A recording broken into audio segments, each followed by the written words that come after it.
Welcome everyone to this session in which we will discuss the topic of space data and smart cities.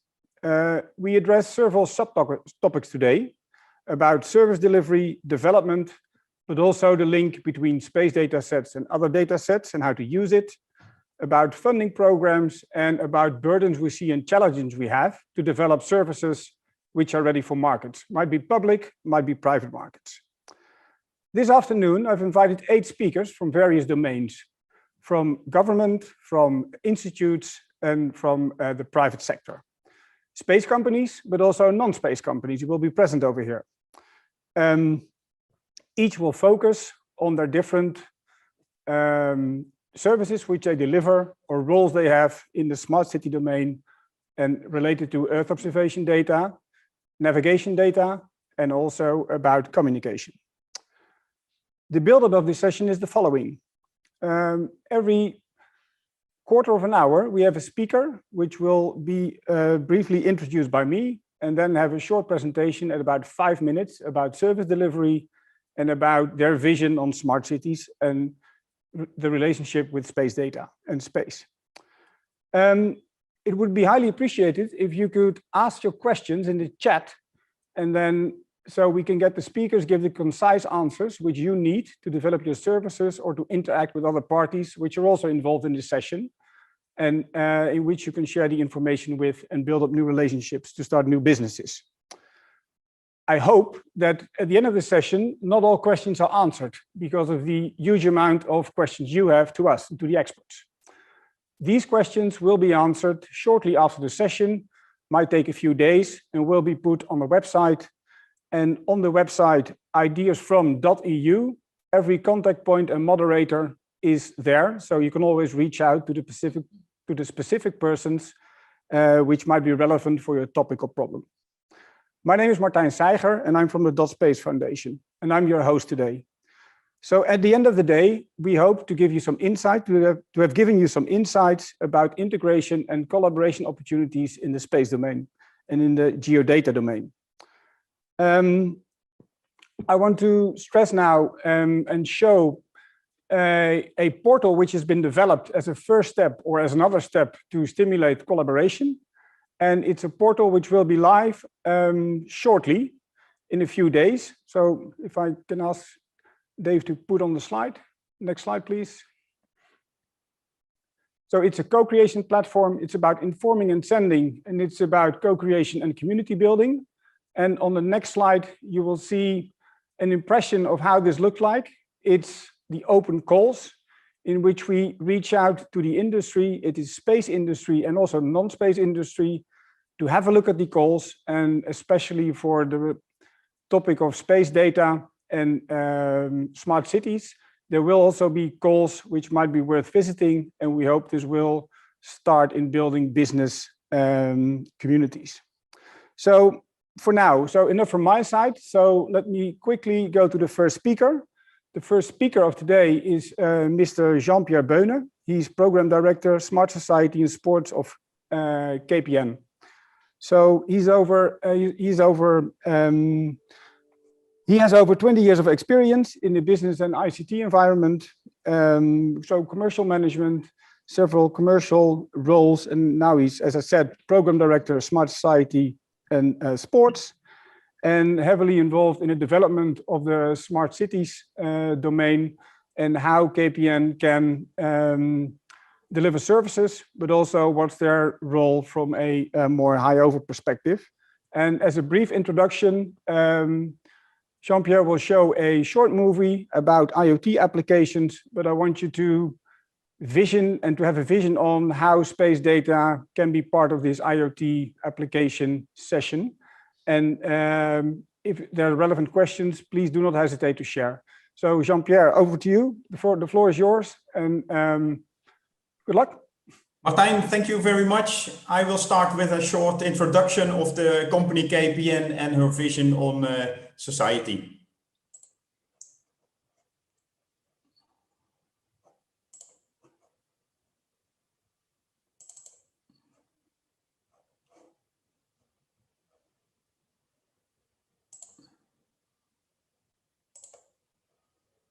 Can you see something? Is there something happening? It's starting. It's not starting? No. Okay, so now you know it's a live broadcast. I cannot also see myself at this moment. So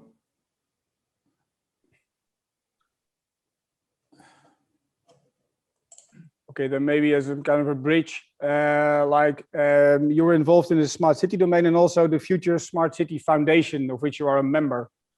So maybe please elaborate a little bit on what is this kind of working group, or what does the foundation do, and how is it related to KPN, and well, how can space companies, not only the large corporates but also startups and everything which is out there, how can it benefit from such initiatives?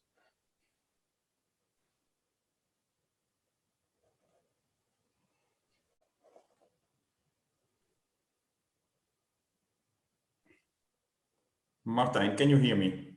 I can hear you loud and clear. I start again, sorry.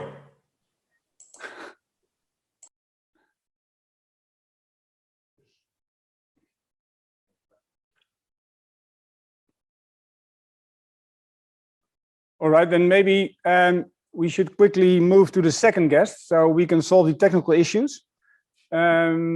So the second speaker is Francesca Del Monaco. She is live in the in the Leiden studio.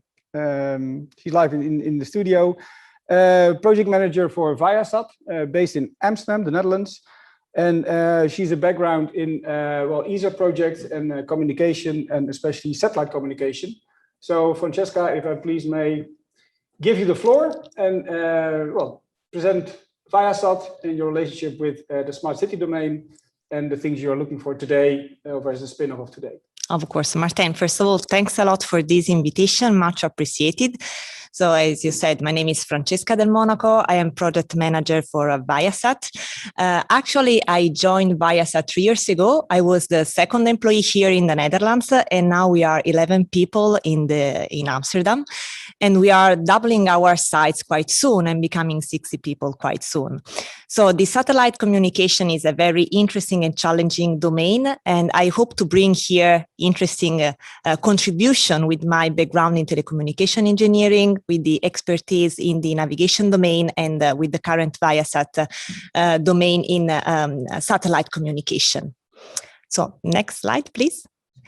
So Viasat is a satellite communication company, is a global company. Our headquarters is in Carlsbad in California, but actually we have 45 offices spread all around the world.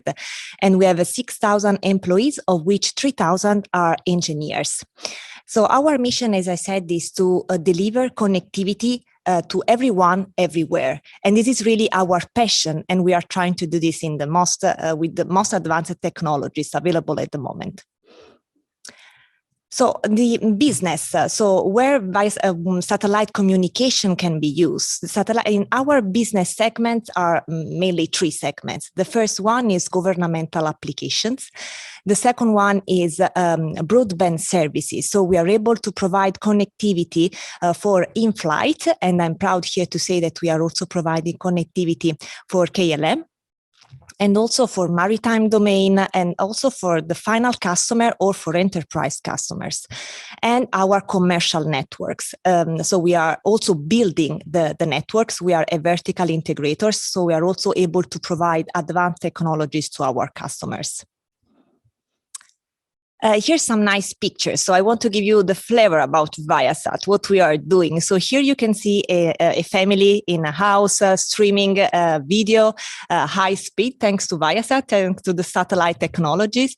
You can see a business environment, or you can see a underserved area, for example, in Mexico or in Brazil or in other areas where we are able to provide connectivity with community Wi-Fi. And this allows us to provide the internet that is secure and affordable to everyone. The in-flight connectivity, and also for private aircraft and for the maritime sector. That is also another interesting and innovative part of our business. Viasat-3 will be our next constellation of satellites. It will be made by 3 satellites. The first one will be launched beginning 2022. We are excited about this. The second satellite will cover the EMEA area, so Europe, Middle East and Africa. And the third one will allow us to complete the global coverage. And also we will be able to increase our speed, and this means improving our customer experience. Viasat Amsterdam, as I said, just started 3 years ago, and I'm really glad to be here in the Netherlands. It is really a fertile environment for our technology. In the Amsterdam office, we are building new satellite applications, and we are supporting the deployment of the ground infrastructure for Viasat-3 all around Europe. Some keywords for the office. So new technology, artificial intelligence, network programmability, automations. So, and we are looking for companies and partners that can help us in our journey here in Europe. Which is our vision, Martin. So just to conclude after this introduction about Viasat. Yeah. So let me tell you which is our vision about the smart cities. Actually, in Viasat, we believe in a smart society. So we believe that the city is a component of the bigger picture that is the society. As I said, Viasat will be able to connect everyone to everywhere. It is already doing in the part of the world where we already have connectivity, satellite coverage. And we want to provide integrated satellite services, and the capability to provide these services is with a continuous connectivity and also in a secure way, ubiquitous way. So we will be able to provide connectivity also where there are underserved areas or where the ground infrastructure is not providing enough performances to our customers. So this is our vision and our way, and also we want to use the technologies that we have already used for the satellite communication for the smart cities. Let me mention artificial intelligence, automation, the way how we are using for the ground network infrastructure for make it more intelligent, that we can reduce the cost of our maintenance. We can use the same technologies in the smart cities for make it better and more manageable for our final customers. Okay, thank you, Francesca, for this elaborate presentation about Viasat. Thanks to you for the invitation. Let me first start with a question, which is, well, from my side, smart city applications, it's always referred to as Earth observation, navigation, communication. So, and the last one is also mentioned always last. So can I have some ideas about what do you consider of how should satellite communication be involved, and where do you position yourself in with those large building blocks of GNSS and Earth observation? Yeah, so definitely, Martin, you mentioned 3 areas that are key for smart cities. So of course, navigation data are very important. So each person in a city can be localized, and we can provide the services that are ad hoc for that area where the person is.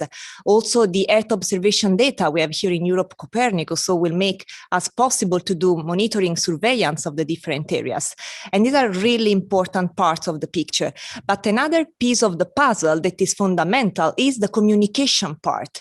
So, and in this part, Viasat is coming. So how to link and how to provide the data collected from all the sensors up to the final customers is here in this communication part that Viasat can help. So we can help bridging this final step until to the final customer, and also we can be able to be there when all the ground infrastructure are not available. For example, what for a terroristic attack or an emergency. So here the satellite will still be available as the most resilient satellite communication tool. Okay, thanks a lot.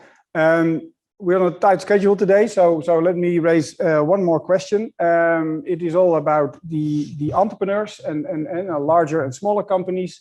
So related to this sector of larger and smaller companies, how can small companies engage with Viasat, or what kind of role do you have, or do you foresee for such a company like Viasat? Yeah, so Viasat, first of all, is a big company. So we are a global company, as I said, so 6,000 employees. So, but we love to work with a small company because we are continuously looking for innovation and for new technologies.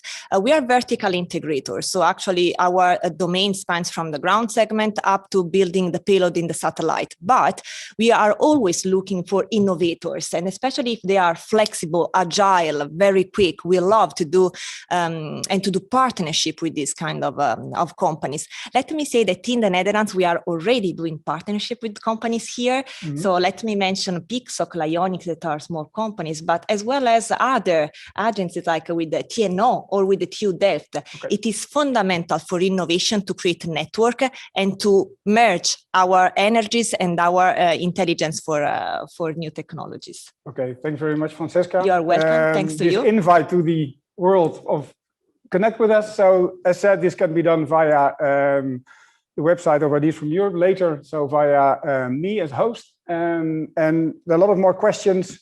These will be put online afterwards, the answers. Thank you so much. Okay, thank you, Francesca.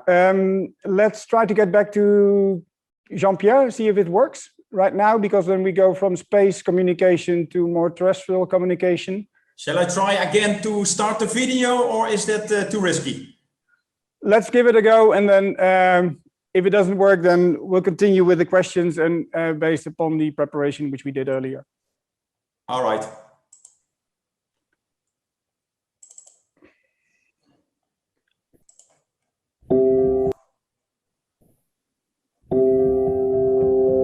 Our world. It seems like it's getting smaller.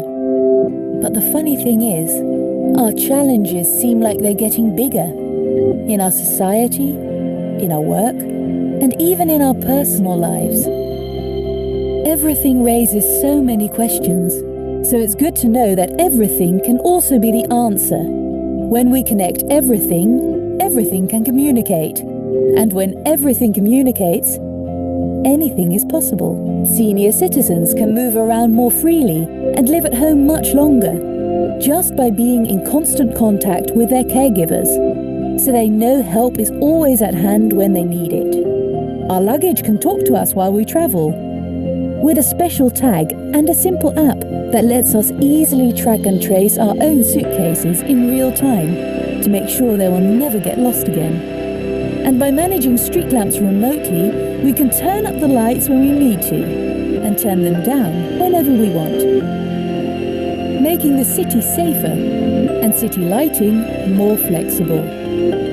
Thanks to a secure and reliable network, the Internet of Things connects people, companies, and even entire chains to help us achieve our better future. And the best part of all of this is that it's all possible now. All right. It happened. A little bit. Martijn, I didn't hear you. Oh, sorry. Thanks for the introduction.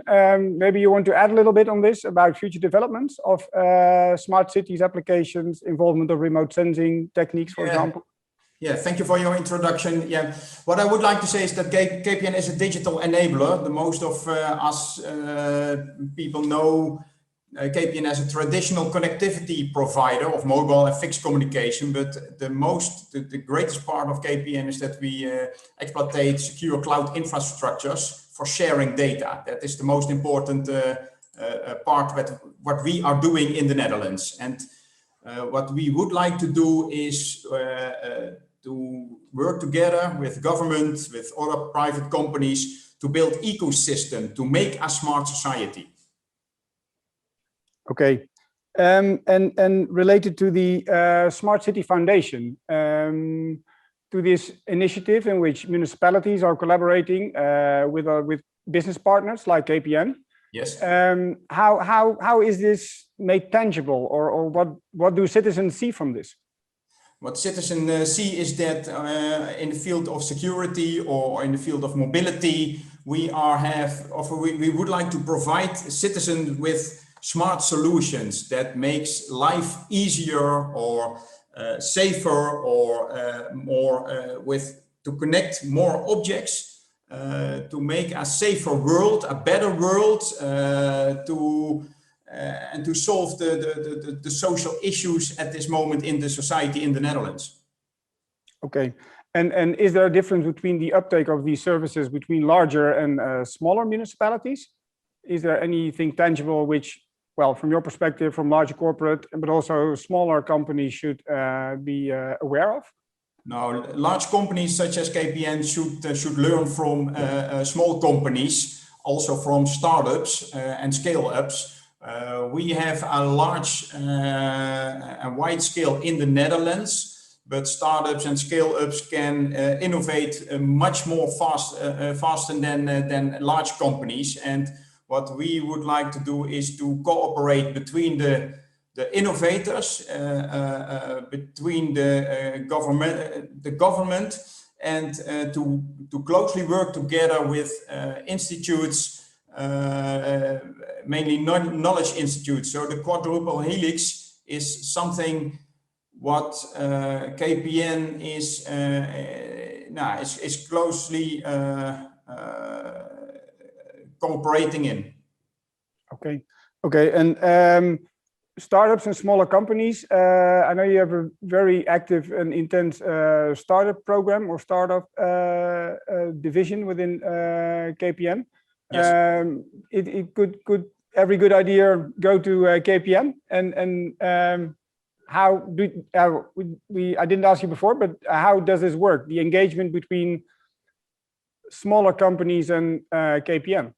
Yeah, the former CFO of KPN, the Minister of Finance in the Netherlands, Jan Kees de Jager, made this possible. He started a KPN Venture Fund for two reasons: to closely work together with startups and scale-ups to fasten the innovation in the Netherlands, but also for KPN to learn from such companies in a way of culture, in a way of how they innovate, in a way how they change business models.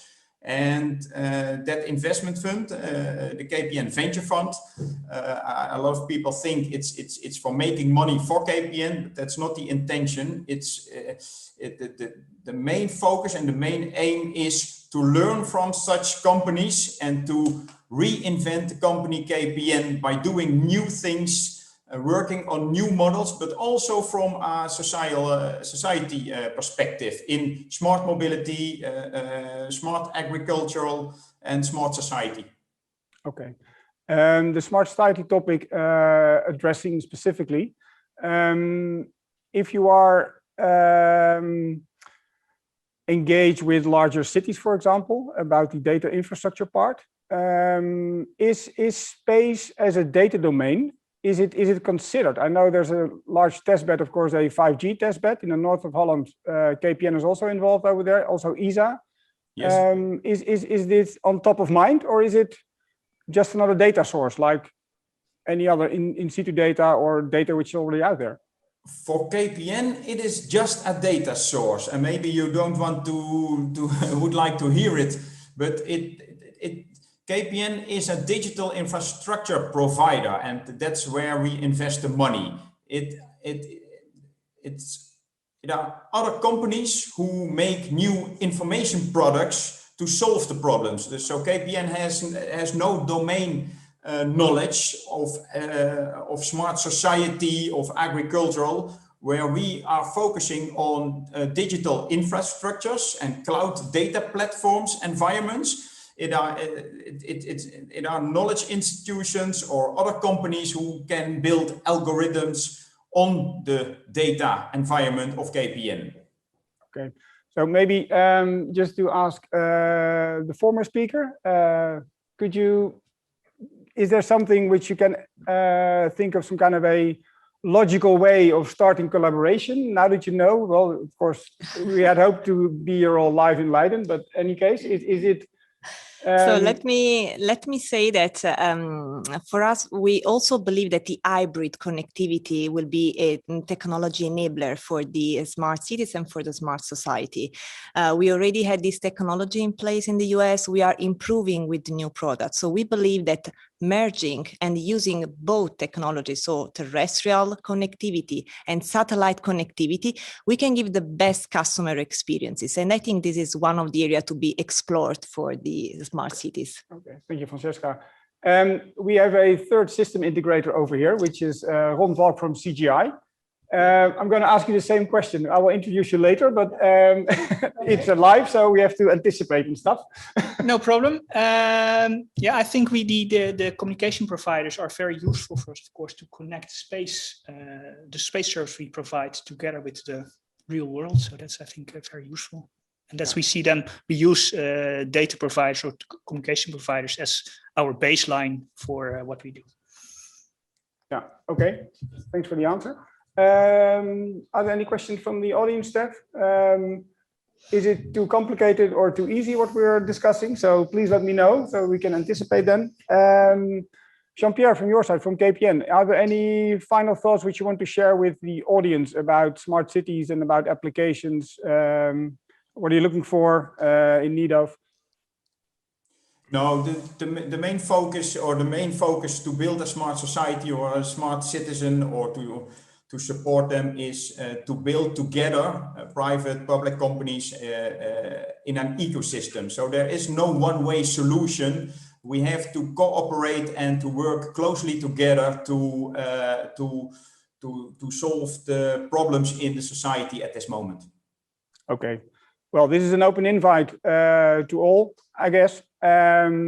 So don't be shy and please reach out to us, and then we can channel all the information to KPN or the other speaker of Viasat or CGI later. JeanPierre, thanks for now. So Yes. we hope you stay with us, and in case there's a question which is also relevant for you, then I will get back to you. Thank you. Yes. Okay, thank you very much. Then we move on to our third guest, which is Irene Benito. She joins online as well. And Irene is Senior Product Marketing Manager at Planet. So now we're heading into the space domain again. She will introduce Planet in her introduction. And before Planet, she was involved in various European institutes, such as the Joint Research Center, one of the entrusted entities for Copernicus, and the European Institute for Innovation and Technology. As said, Irene has vast knowledge of the Copernicus Earth Observation Program, so the Earth Observation Program of the European Union. And Irene, may I give the floor to you, and you can start sharing your screen, which you already do. So the floor is yours. Thank you, Martin. It's really a pleasure to be here today. As I was already introduced, my name is Irene, and I'm a Senior Government Product Marketing Manager at Planet. And I'm going to present to you today the role that we think a Planet's Earth observation data can play in the digital and the sustainable transformation of cities. I'm also going to provide an example of how we're already working with smart cities so that you get an idea of what kind of work we're carrying out. Sorry. So at Planet, we're really driven by the belief that you can't fix what you can't see. And for us, this means that if you want to make change and improve the conditions on our planet, you need to be able to really understand the issues that we have at hand. And we think that Earth observation can play an enormous role in this, providing an increased visibility and providing objective and verifiable data that can really help us understand the issues at hand and drive evidence-based decisions. But how are we actually helping society see more at Planet? We have the largest constellation of Earth observation satellites in the history of humankind. And with this, we're imaging the world every day, making change visible, accessible, and actionable to all. Okay, so today I'm going to pitch to you how Earth observation is becoming an integral part of the transition to a smart city model in the Polish city of Wrocław. So in Wrocław, at the moment, Planet data is helping the tax authority to improve the efficiency of their property tax schemes. So what was the problem in the city of Wrocław? In the city of Wrocław, the tax department had identified that they were actually missing a lot of tax. So there was a foregone tax revenue due to the cadastre being out of date. This meant that new developments in buildings or land use changes were not being reflected in the cadastre. And unfortunately, many of these changes were also not being reflected in the tax registry, which meant that whenever there was a land use change, if this was not reflected, land property owners, for example, having transitioned from agricultural land uses to a commercial or residential land use, were not paying the appropriate and the updated property tax level. This meant that a tax was being lost, of course. Unfortunately, the usual methodology for the tax authority to actually tackle this kind of problem would have been to go to the field and check plot by plot the land use that was given to the urban areas and fill the gaps between the cadastre and the real land use in the city. However, as is common, I believe, across the world, really, with public authorities, limited resources and small teams made this kind of approach unfeasible for the tax authority. At the same time, tax inefficiencies were becoming an enormous problem in the city of Wrocław because, again, like many other municipalities globally, the economic recession that was the consequence of the COVID pandemic was inflating public budgets, really increasing expenditure, and it was not the time to lose taxes. But at the same time, in times of great economic and social hardship, it was also not a time to raise revenue with aggressive taxation strategies. So what have we done at Planet with the tax authority? We teamed up with the city of Wrocław and also with our Planet partner Sat Revolution to create an alert system that flags mismatches between cadastre data and real estate development. The information was then used by the Treasury to verify whether the updated land use cadastre created with our data actually matched property tax records. And whenever there were mismatches, then the necessary corrections were made. But how was this done in practice?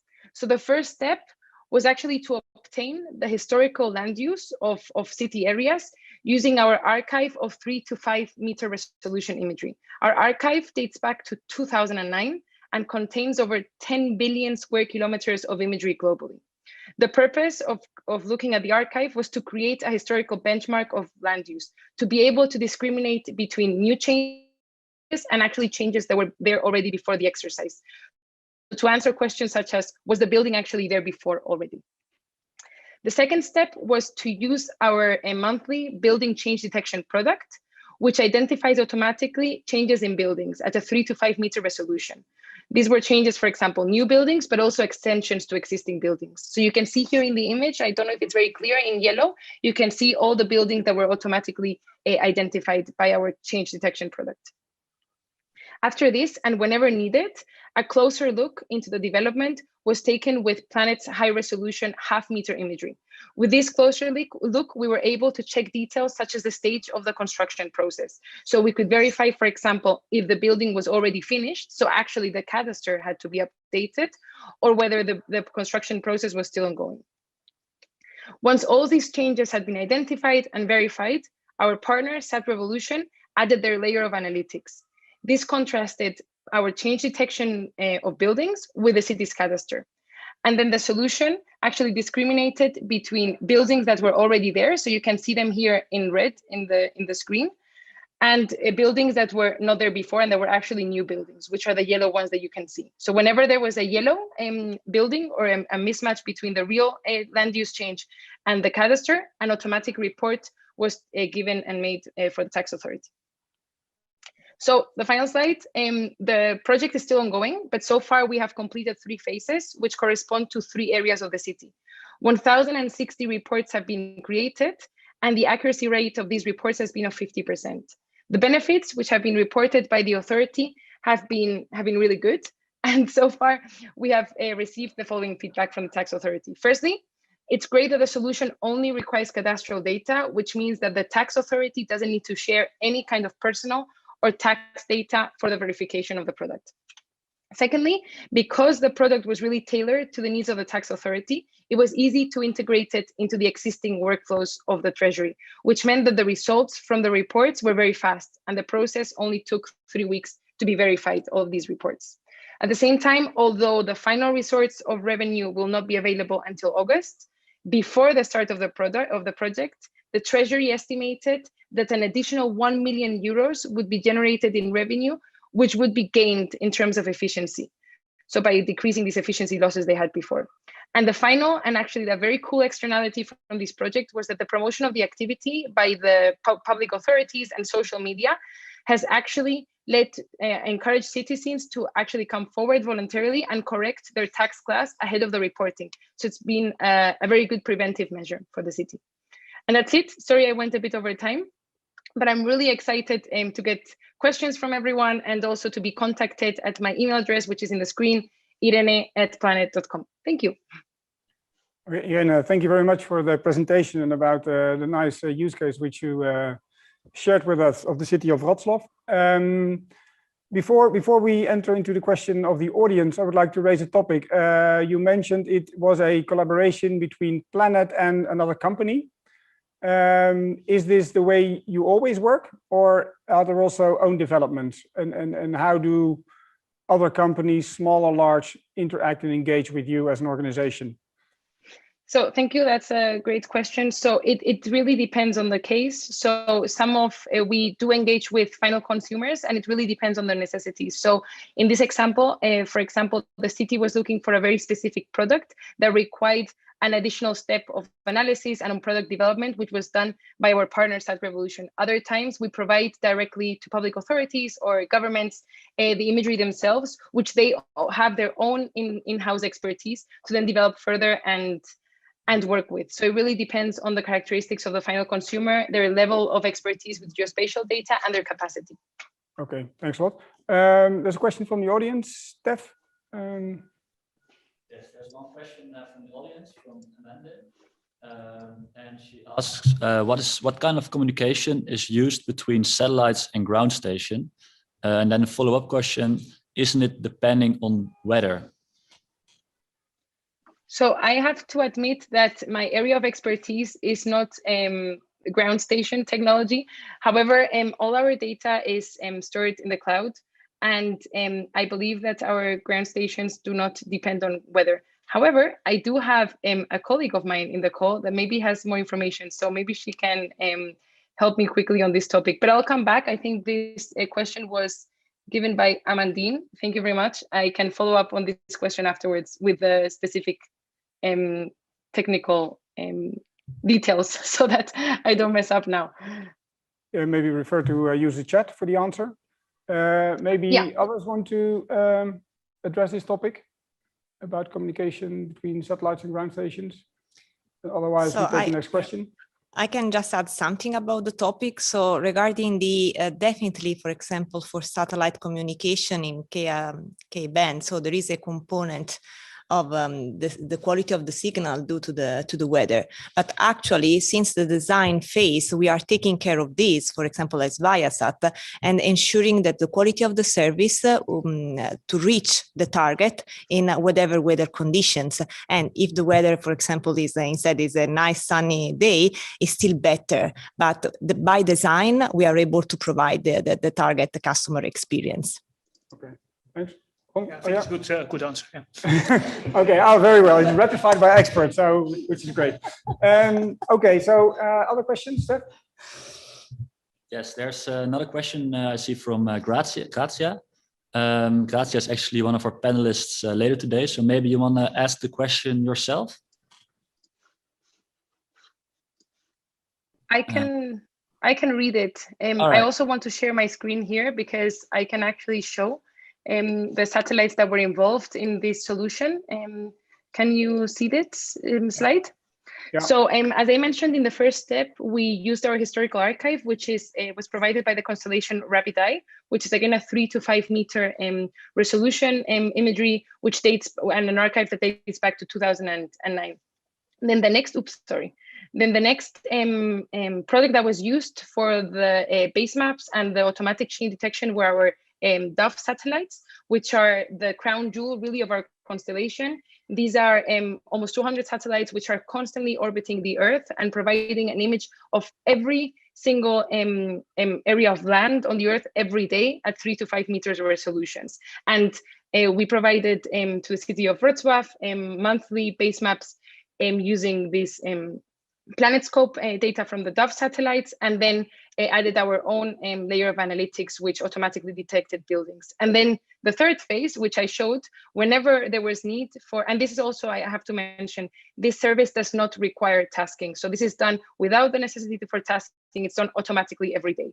And then the third step, which required this closer look and investigation, whenever there was a question or an issue about the stage of development, for example, or a characteristic about the building. This was done with our SkySat constellation, which are high resolution 50 centimeter image acquisitions, which are done on demand. So these were tasked by the city of Wrocław. Okay. So these are it. Thanks a lot, Irene, for the answer. I would like to raise the topic of well, how can Earth observation data help to improve the governance in smart cities? So I think an important issue. Yeah, definitely. So I think that this example actually was very explanatory of this topic. So I'm very happy to answer the question. So I think firstly, by providing imagery and providing visibility onto the changes that are going on our planet, but also on the territories which are under the responsibility of public authorities, you really acquire an additional amount and an enormous layer of information, which is objective and which is verifiable and which is transparent, that can really help improve decision making. So you have the data to understand the problem and then to design appropriate tools and appropriate policies which will tackle the problem. After this, continuing observing the territory with Earth observation data, you can really monitor the progress made and the impact of the decisions that you have taken. So I think the first area really is this evidence-based decision-making that Earth observation enables for local and public stakeholders. And also the topic of transparency. I think this was also shown in the example of Wrocław, how the transparency that Earth observation data gives, the objectivity of the data, can really help with public opinion, can really help to citizens, can really show to citizens that that stakeholders and decision makers are taking decisions with transparent data, and this can increase trust in the system. And for example, we saw led for people to voluntarily come forward and correct their tax class. So I think these two areas are very, very good. Improved monitoring for better decision making, and also improved transparency and stakeholder relationships in cities. Okay, and as a final question, as a follow-up question on this, what takeaways can you share with us about how do you, well, almost convince public stakeholders about the use of satellite data? Because you can go back in time, of course, but how do they trust satellite data because it's a new data domain? What kind of mechanisms or learnings do you have over there? Well, I think a lot of the work is being luckily done for us in Europe, but also across the world by governments themselves. So as you know, the Copernicus program has been a pioneering program, which is having enormously positive results, really helping with societal challenges in Europe, but also given the global nature of the data, it's helping tackle enormous problems around the world. So for example, helping tackle deforestation in the Amazon region, and helping monitor pollution or emissions and ground stability, helping respond to emergencies. And our data just adds to that. So providing an additional layer of resolution, higher revisit time with daily cadence, we add to what the Copernicus program is done. So we really try to spread the word on the use of Earth observation data and really show to governments, which many times have their own space programs, so they already know the uses of Earth observation data, how this can be beneficial to them. Okay, thanks very much, Irene, for your contribution. And well, you already shared your contact details with the audience. So thanks for now. Please stay with us if any questions arise which you want to address. And then we strictly on time move to the final speaker of this first part of the 2-hour session. Please let me introduce Ron Valk. He's been working for CGI for over 13 years and currently as a director of consultancy services for space. And well, CGI, of course, one of the largest IT companies and business consulting companies in the world. So a real big player in this field. And well, Ron is highly experienced and always acts on behalf of the customer. So, and that's what we need, customers for the application of space data. So, Ron, the floor is yours. Correct. Thank you, Martijn. Yeah, first to give a small introduction about CGI. We are indeed one of the largest IT service provider in the world with 78,000 people. And we're acting in almost all domains and markets across the globe. And in Europe, we're also operating, of course, in the space domain, and with 1,500 people. And we're divided into the up and the downstream. We divide our team in up and downstream services. So the upstream is keeping more or less the satellites and other sensors in the air. And we do that for the Galileo navigation system, for the Earth observation, so the Copernicus data hub, and also for the satellite communication services. But we don't own our own satellites, to be clear. But also the downstream, which is most relevant for smart cities. I do like to highlight some things we did, and perhaps you can first start a movie with some example we developed based on the navigation system. So, positioning. We're all familiar with it from our car navigation. The applications are endless for transport by water, road, rail, and in the air. It is vital to show the location or track the movement of people and valuable goods. Accurate and reliable positioning prevents fraud. Positioning is mainly performed through signals sent by satellites. In principle, these signals are very reliable. However, criminals can fake satellite signals and mislead positions. This is called spoofing. Spoofing can mislead a captain and guide a ship to a different location. Valuable transportations can be led off track. And we can lose track of people being monitored. S-Tracks prevents misdirection during tracking of individuals and goods. It uses dozens of satellites that together form the European Galileo navigation network. Galileo can be used as an alternative for GPS for positioning and timing. Galileo also includes a unique government-controlled public regulated service, PRS. With S-Tracks, CGI can now offer this secure PRS signal to various organizations. Through S-Tracks, we deliver our clients indisputable evidence when it comes to reliable positioning. S-Tracks offers 100% reliable positioning and validation so that we can detect fraud, prevent damage, control crime, gather evidence. S-Tracks by CGI, space-based positioning for a safer society.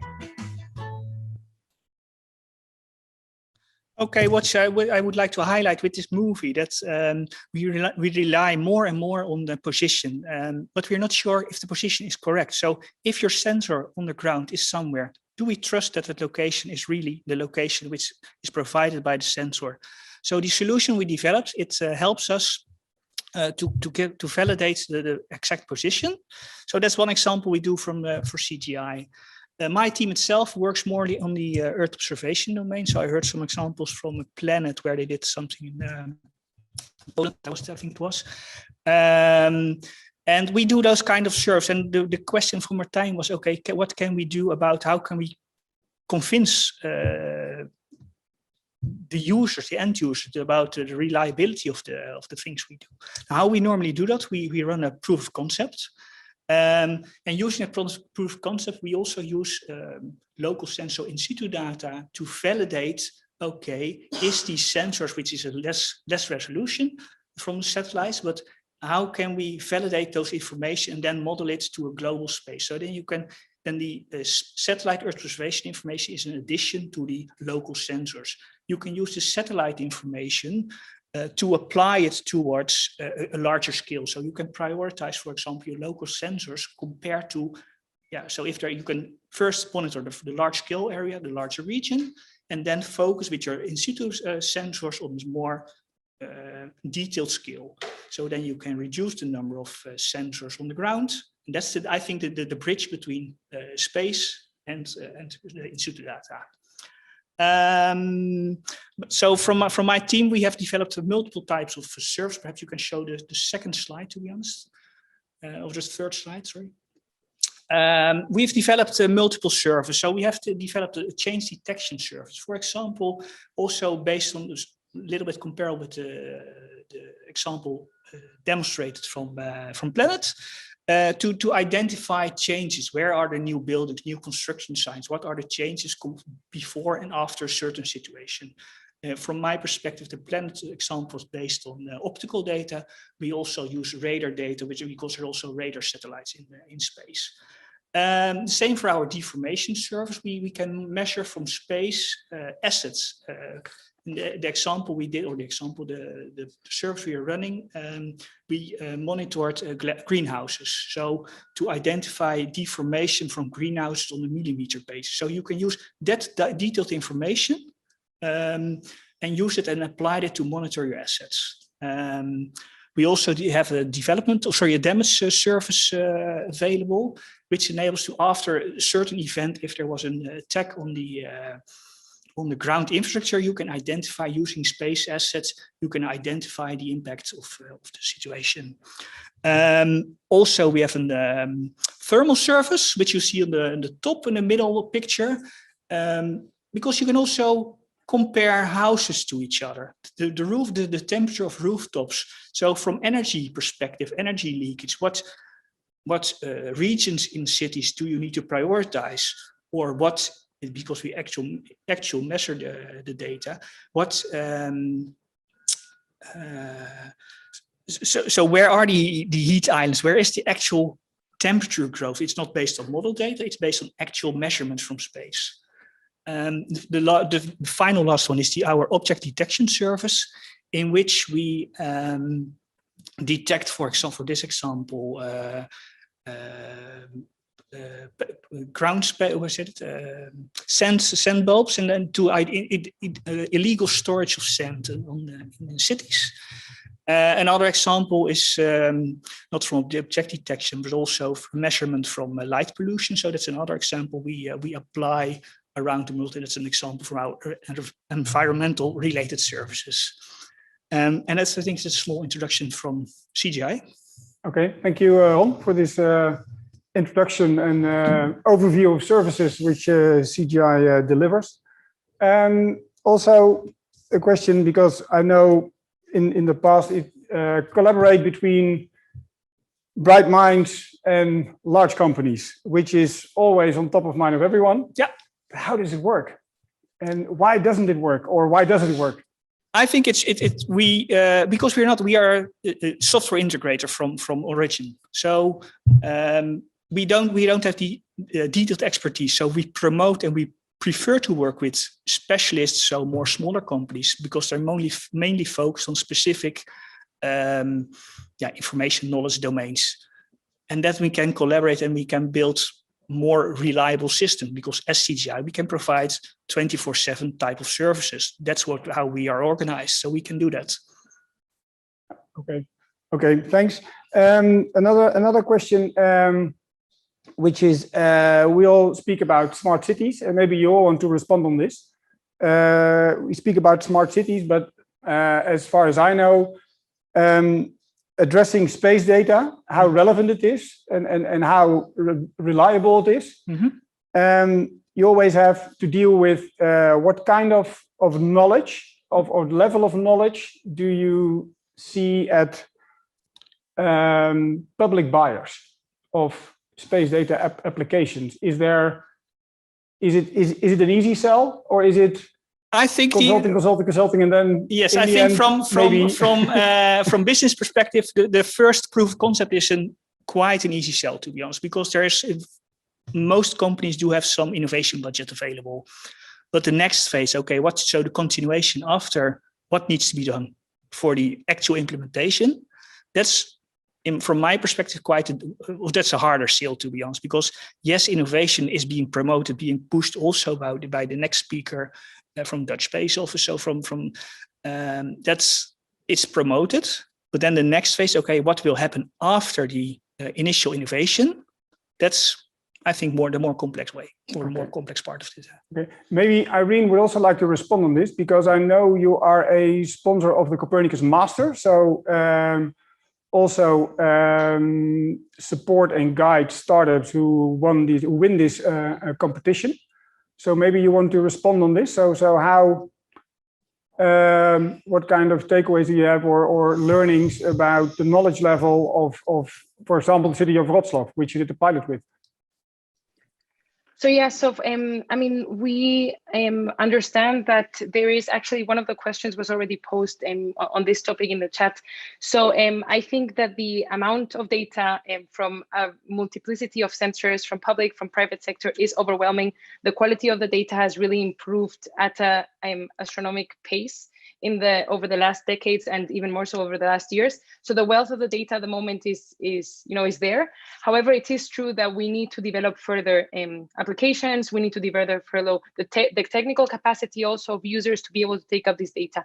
And for example, in the example that I presented today, the city already had experience with satellite technology, so they understood the value of the technology. However, they did not have the technical capacity in-house to do the processing themselves. And this is something that, for example, in my previous role, supporting EIT and the Copernicus program, there was a lot of emphasis on this topic, on increasing the skills, on increasing entrepreneurship, on increasing the development at all education levels, but also in professional development and lifelong learning, to make sure that the European people can really leverage the potential of the data wealth that we have by acquiring the skills, by fostering innovation, and really creating these downstream solutions that we need and the capacity to adopt them.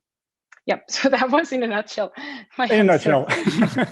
Okay, thanks a lot. Maybe Jean-Pierre from KPN side about data expertise, about knowledge, the level of knowledge in public systems in which you are involved. We are involved only in the Netherlands in supplying to make that the connectivity is working. So the new 5G possibilities in which we can build a smart society, and the algorithms and the data provided collected by 5G is very increasing at this moment. So there are new ways of collecting data. Okay, all right. Well, it's almost 2 o'clock, so we have to wrap up this session. But of course, everyone reaches out after this session, and new connections are made.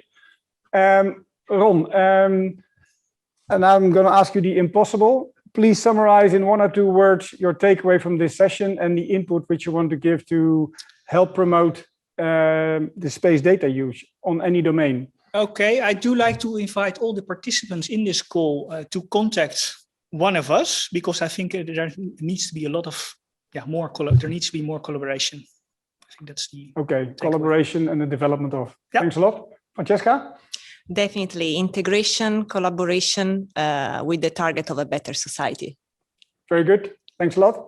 Then Irene, from your side, wrap up in 1 or 2 words. Yeah, I think that Earth observation and space technologies are essentially, we really want to do a sustainable and digital transition of our cities. Okay, thanks. Jean-Pierre, final thoughts? Yes, collaborate and build ecosystems to make a smart society. Okay, well, thanks all for your contribution. My main takeaway is the willingness to collaborate between larger and smaller companies, institutes and industries. So in the next round, the next speakers are from institutes and from the national government. So let's get their opinion on smart cities and space data. Thanks a lot, and please stay with us. Shall we quickly change speakers?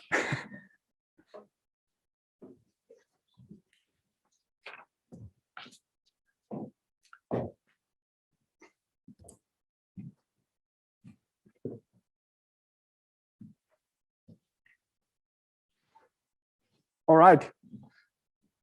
So here we go. Welcome, Coco and Alexander. I will introduce you first. So Coco is from the Dutch Space Office. She's an advisor of satellite applications. And well, she's a master's degree in geosciences and remote sensing at TU Delft. And after university career, she started working for the Dutch Space Office. And yeah, focusing especially on data uptake and the applications of space data. Alexander is from the Erasmus University, from the Institute IHS. He's a scientist, and he will illustrate after the presentation of Coco the also applications options for space data and how they interrelate with other data sets. Then we have, as a guest online, we have Grazia Fiore from Eurisi and Elsa Durieux from ICLAI. And yeah, let's first give the floor to Coco about what does the Dutch Space Office do and what role do they have in smart cities or in space data applications. So Coco, floor is yours. Okay, thank you. Yeah, hello everyone. So my name is Coco Antonissen. I'm an advisor on satellite applications for Netherlands Space Office, or NSO. I hope there are some slides available to help me a little bit. So NSO, well, we actually advise upon and execute the space policy of the Netherlands. And if you can go to the next slide. One of our objectives is to stimulate the use of satellite data and to improve government processes and also to support businesses. Well, in my roles as an advisor on satellite applications, I basically try to bridge the gap between well, those services that companies have to offer and the use cases actually that we have within the Dutch government. I think Ron here already mentioned it, that sometimes it's a bit hard to actually implement services. And I think also that has to do that with the fact that from the government side, some people are not really aware of all the data that is available. And I think, well, what I've heard so far today, there is a lot of things and services are available and offered, but sometimes the challenge is to bridge that gap. And how do we do that, or how do we try to do that? First of all, by providing data, and of course through ESA and the European Union, there's already data available like Copernicus and Galileo. But on top of that, in the Netherlands, we also have the National Satellite Data Portal, in which we provide very high spatial resolution to everyone within the Netherlands from the Netherlands, and it's all data from covering the Netherlands. I will come back to that later. And then, of course, there are some financial instruments, innovation programs, small business innovation research, ESA programs, and some other ones. And of course, there are the use cases. So one of them is actually spatial planning, which is very important, of course, for cities as well, but also things like energy and security. If you can go to the next slide, please. Here's a screenshot of the satellite data portal. Actually, there will be a new one by the end of this month, I believe. But it's a screenshot from what it looks like at the moment. It contains very high resolution satellite data, 50 centimeters, and also radar data at a higher resolution that the EU and ESA are offering. The temporal resolution is a bit lower, and I think what I often see is that very often you need a combination of the data. So very high resolution data with maybe Copernicus data and maybe even other data. And this data is freely accessible for everyone within the Netherlands. Go to the next slide. Here's a quick example of what in cities, why this high resolution data can be the added value. I think also Irene already mentioned this and show a great example, but this is an image from the Hague city, the central station, that you don't really recognize at 10 meters resolution. But if you go to the next slide and you see the same location with 50 centimeters, you suddenly do see the railway station, the different railway tracks, roads, buildings, houses. So, well, it's clear that this high resolution data can be of added value in city environments. Next slide, please. Yeah, and how do we then try to bridge that gap between what companies have to offer and what actually governmental organizations need? We do that by this instrument called SBIR, Small Business Innovation Research. And there's all sorts of use cases. And now if we go to the next slide, there are some examples some examples from companies in the Netherlands that build, for example, deformation maps of cities, which is for many Dutch cities very important, but also I think in other countries, air quality, droughts, but also, for example,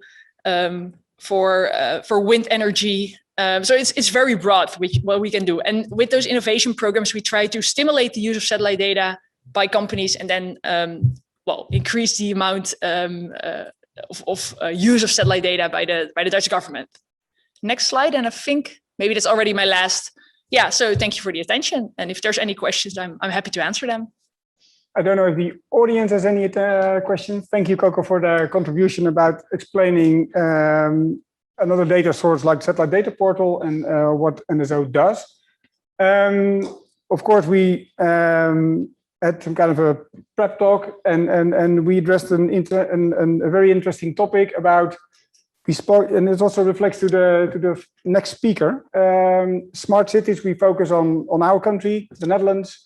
It's also an international question about smart cities, which we have over here, and smart cities for the future. We also know that, for example, the World Resources Institute, WRI, they develop services. Is it public or is it private? And how do these services interact or conflict with market development? For example, the SMEs, which were shown on your last slide. Yeah, I don't know if this specific service is publicly available, but I think there are many public services available, also Copernicus services, of course. And I think they are in general very useful, but also it's usually a very general product. So, the benefit is that it usually can be applied anywhere around the world. That's also, I think, the strength of satellite data, that it maps the whole world everywhere. But in order to really be of added value for a specific area, for a specific city, country, maybe, you really need those service providers.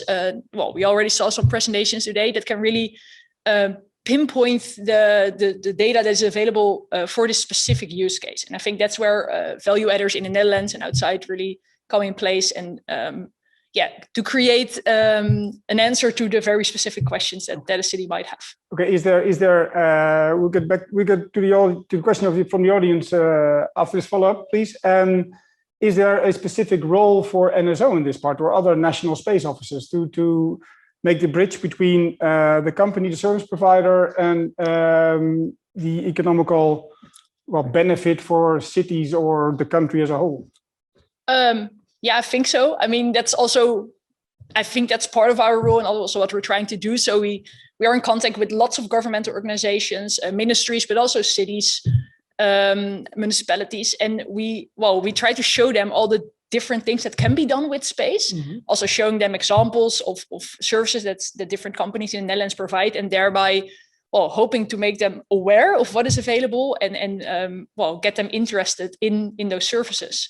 So that's definitely what we're trying to do. Okay, great. Steph, there's a question from one of the participants. Yes, so indeed we have a question from Trabelsi, and I think he likes to ask the question himself. So if you can turn on your camera and your microphone, then we can all hear it. Hello, I guess you can hear me now, right? Yes. Yeah, we can. Thank you very much for this opportunity. So just to introduce myself, I'm a student engineer, an industrial student engineer, and thank you so much for this discussion. So we know that the green transition is something that is at the central of all debates right now, political debates and even scientific ones. So to what extent could space exploration and the innovation in the space sector be integrated into this whole green transition? Is there any possibilities? Is there any link for that? Thank you very much. Okay, thanks for the question. And maybe Coco, you want to give it a go, and then maybe Alexander also want to respond on this. Yeah. Yeah. So if I understood it correctly, you're asking if space data can be used, for example, for the energy transition and for the sustainable development goals. Yes. Okay. Sorry, I'm looking at the screen and not in the camera. I'm trying to look at the camera again. Well, I think the answer to that definitely is yes. I think Ron Val from CGI also presented some examples already. From the monitor that they have. I think space data can, for example, be used to map all the solar panels on rooftops, to monitor how many there are already, but also to, and I guess Alexander can tell much more about this as well, but to forecast the amount that the wind energy will give, and in order to get the energy well, it's important to know for the energy grid. So for those things, also satellite data and of course, weather satellites that map our climate and are very important to get those insights. But I guess Alexander can say much more about that. Maybe I can add something to it, yes, but you covered a lot of relevant topics already. But let's remind us that without satellites, I think we would never be where we are right now with climate research. And think about the weather information from space, how important it is to make good forecasts. So that already shows how important it is and which role it plays. Yeah. And add on. May I add something? Yeah, sure. No, go ahead. Yes, so this is very useful, but when it comes to the energy we use, for example, to launch rockets, it just still uses fuel and a lot of fuel. So just thinking about lithium or thinking about, I don't know, hydrogen or something to make the use of it to launch rockets or satellites, it's quite ambitious and probably in a far future. So we're gonna still need these fossil fuels to have the technology that we can use in space so that it can help us use it for the green transition, if you can see the circle that I mean. So of course, I know, for example, there's a quite extensive technology transfer program in this. So ESA supports this. So to use technology which has been developed for space for the use of non-space applications. So yes, launching rockets is part of space, which is fully right. Private initiatives also take place now on a very large scale. But it's nice to dive in all the data and all the data sets and also all the technology which has been developed. How can this, which is a one-off, of course, how can this benefit as we live on this very crowded planet? So that's more the focus of now. All the discussions and debates about fossil fuels and what's the negative energies component of space. Happy to talk to you. So, but let's now focus on what kind of value does it bring for the benefits which we have today for our society. So, and then I think space is a real asset in this, which has a lot of data for us, which we can use. Only the main takeaway, main question is still from how do we use it? And do we need to have a business case or is, for example, government a logical launching customer, for example? So, but any bright ideas about how to benefit the world, more than welcome. So, yeah. Okay, thanks a lot. Are there any other questions from the audience, Steph? No?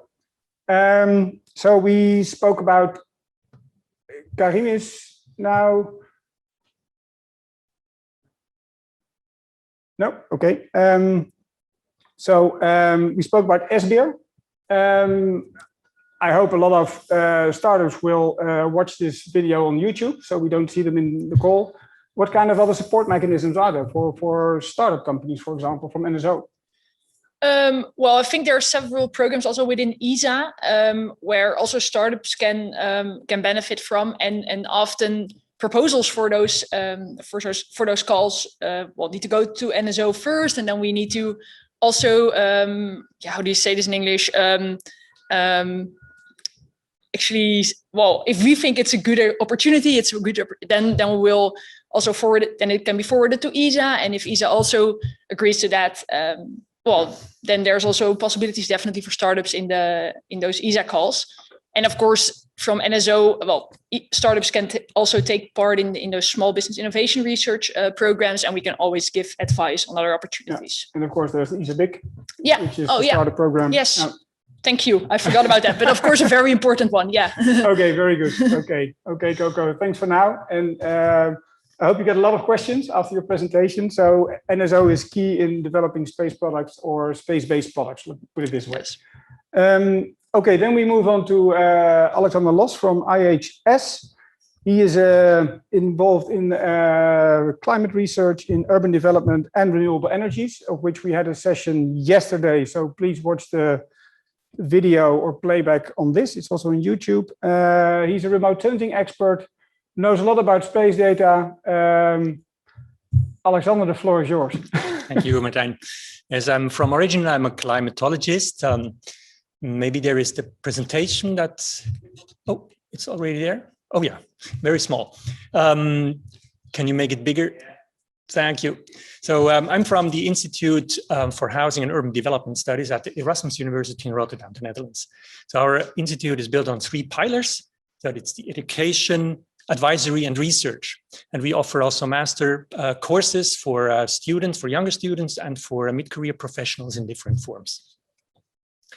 So when it comes up to bring smart citizen in context with climate change, we are concerned about the resilience, climate resilience in our group, and the sustainable growth of cities, and how to make this inspiring by being more inclusive, more participatory, and how to make information more useful to optimize processes, and also circularity. In the end, it's all about increasing the livability in the city. So, seeing that we are with smart city, I think still in a transformation phase. The smart city is not finished. So, and also because of the data-centric nature of this process, when satellite data comes in, we have to do something before being able to use it.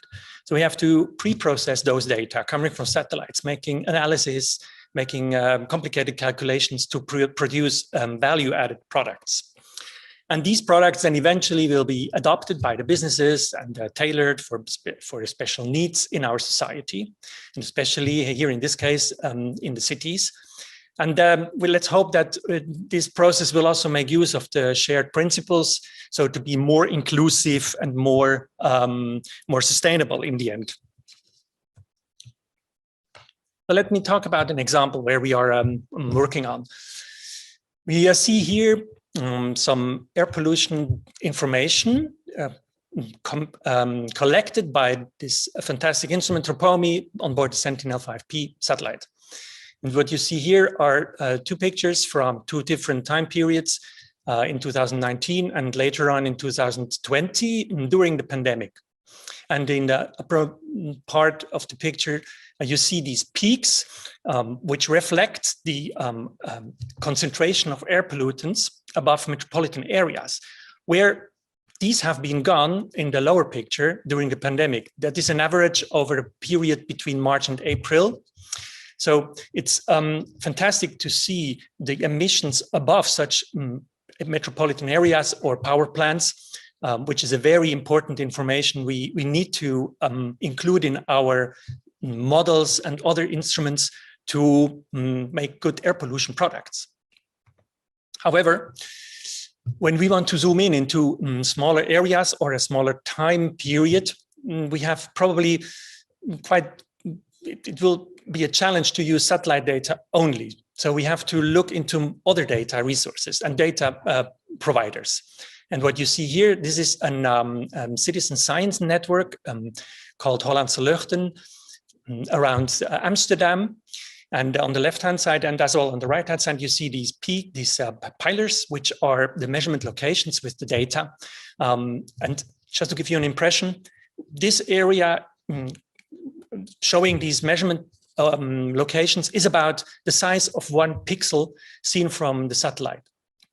So when we want to zoom in to local air pollution issues, we have to take advantage of these measurement systems, which also shows how important it is to include the citizens in such a process to make their needs more actionable. And we have picked up this to produce forecasts using these measurements, these local measurements from the citizens, but also making use of the satellite data in combination with Earth observation. And it is illustrated here in this overview. On the left-hand side, again, these citizen science data, air pollution measurements, local measurements with a time resolution of 1 hour. And on the right-hand side, you see the model data products that are provided by the Copernicus Atmospheric Monitoring Service, which is a great data provider and products that are freely available that provide air pollution forecasts. However, like with the satellites, these data are a little bit too coarse to be able to zoom in to a street level. So we combined those left-hand and right-hand side, including satellite data, into statistical model, which is called model output statistics, to make forecasts on a local scale, let's say on a streets level, for the use and to address the needs of the citizens. So roughly speaking, you can divide this area into parts: the upper right-hand side, which is the large-scale Earth observation modeling domain, and the smaller scale and higher time resolution domain to the left, which is the smart city domain. Just to give you another idea how to apply satellite data for societal issues, is the land surface information, land surface temperature information that can be derived more or less directly from satellite data.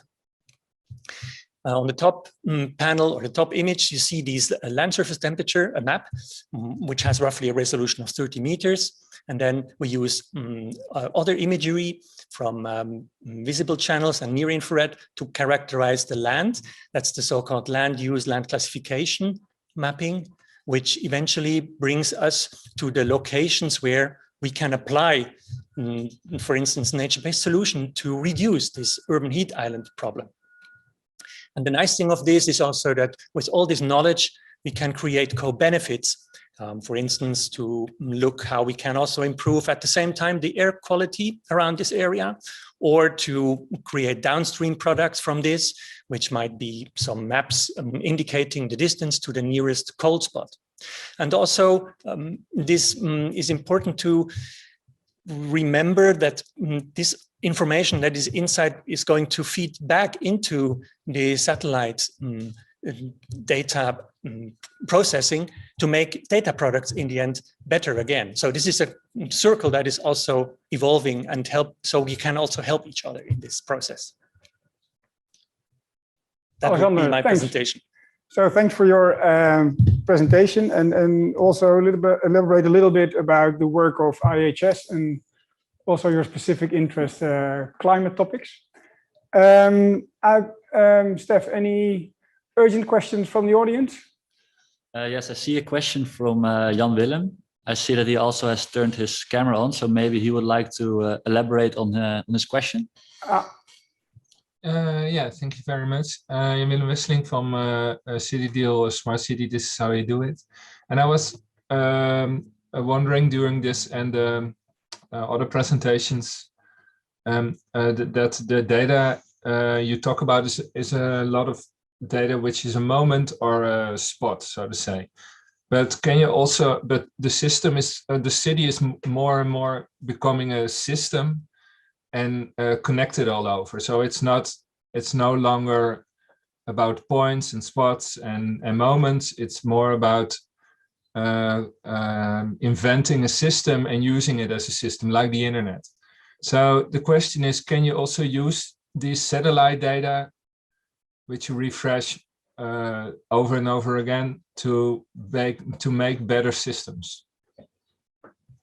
It's about the energy flow, the information flow you talk about. No, it's also the system as the city as a whole is of course becoming a system and no longer a collection of points or people. It's about getting a system and being connected. So can you also use the satellite data to oversee the system and to make it better? Yeah, so basically the system you refer to is quite complex. So we have to to avoid to think in silos. And in that way, yes, it is definitely important to integrate, to look beyond your own expertise and to include other disciplines in that process. And referring to satellites, it is worthwhile to mention we have different types of satellites, those who are geostationary, looking all the time at the same spot, and the other ones who are circulating around the Earth that can measure only roughly once every few days at a certain area. So there is a big difference. So, and there will be also a big change in the near future coming with the introduction of new satellites that are geostationary, that measure air quality locally during the whole day. And so this will cover provide other possibilities and provide more into that system, provide more information to it. Yeah, so then you have no longer data once a day and momentum, but you can really see what's going on, right? Yeah, it's not like a movie, so we don't film it like that. At least air quality and those products are rather complicated to derive from satellite data.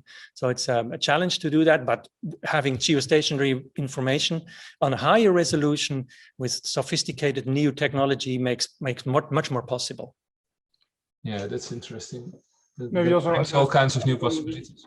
Oh, sorry, also address the interaction between the models and satellite data used to feed models to make them more simple or better.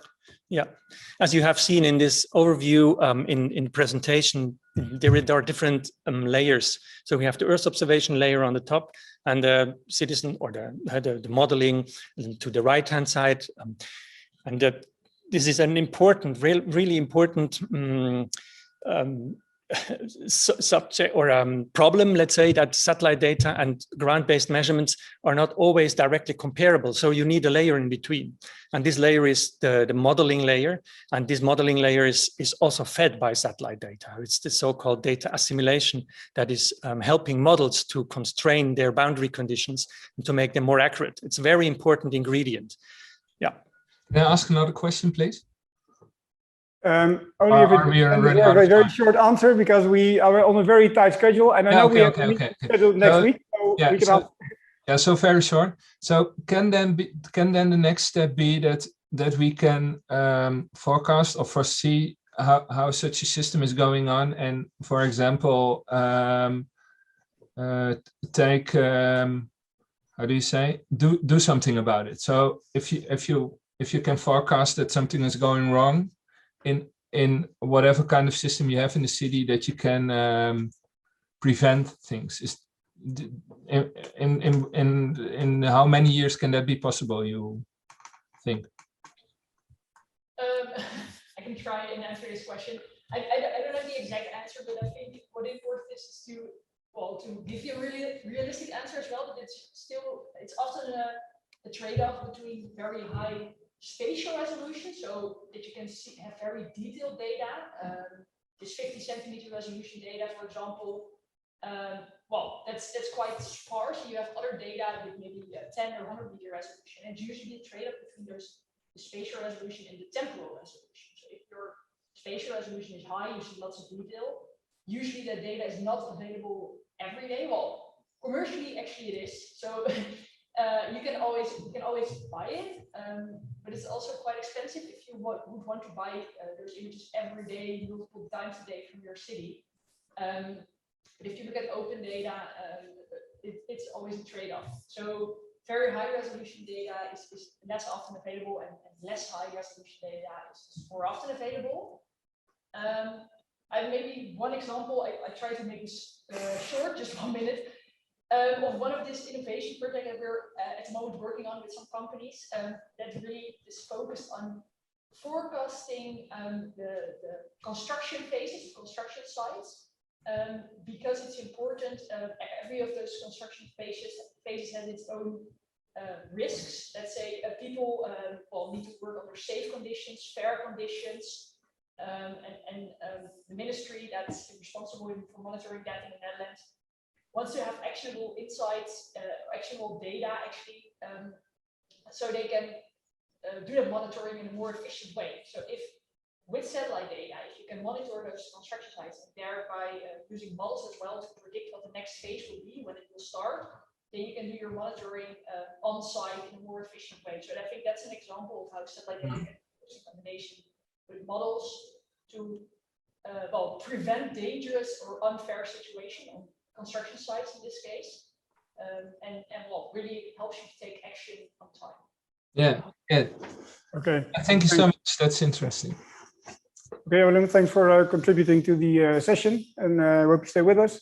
Alexander, thanks a lot for the presentation and the elaborate answer on the question. Then we move on to the almost the final speaker already, so time flies.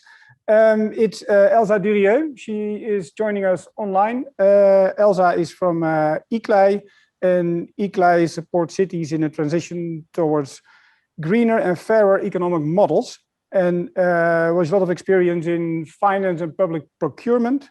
land use and planning and collaborative governance. So Elsa will focus on the governance side, the procurement side of, well, space solutions for smart cities. And ICLA is a global network with over 2,500 local and regional governments. So, and then focusing on sustainable urban development. So, Elsa, the floor is yours. So, please start the presentation. Hi, Martin. Thank you so much for the introduction. And hi, everyone. Yeah, I am Elsa Durieux, Senior Officer at ICLA. Thanks for the kind introduction. As Martin just mentioned, we are a global city network of cities focusing on sustainability. And so I'll very much bring in the perspective of the public market and what we see the public markets for space-based smart city solutions, but with a focus on sustainability and how we can use them to leverage sustainability. So as part of the network, we're very much working on projects that are supporting cities in the adoption of smart and sustainable city solutions. And within that, I look specifically at governance models for that, and finance and procurement models that can work for that from a public sector perspective to bringing smart city solution in their cities.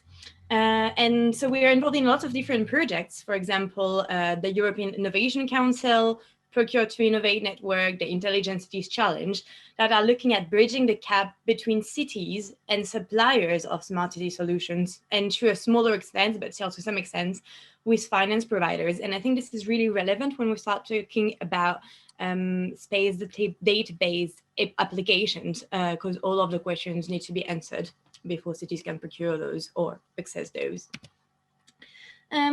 So just wanted to provide some thoughts from what we see in our network about what the needs for sustainable, what the needs for space data could be in terms of fostering sustainability and greater sustainability in cities. So a lot of this has already been covered through the great examples of the previous speakers, so I won't linger too much. What's really good to remember is that cities will often have a need for innovation in those sectors to meet the new challenges. And very often it's related to climate change. So I think climate change is a key driver of what could bring forward a greater need for space data. And so it's really a good time. Well, the time is right, really, to push this agenda forward in cities. And so applications we're thinking in our cities include flood monitoring, fire monitoring, so big forest fires, space data can be really helpful to help monitoring this and, well, seeing this coming. Deforestation prevention.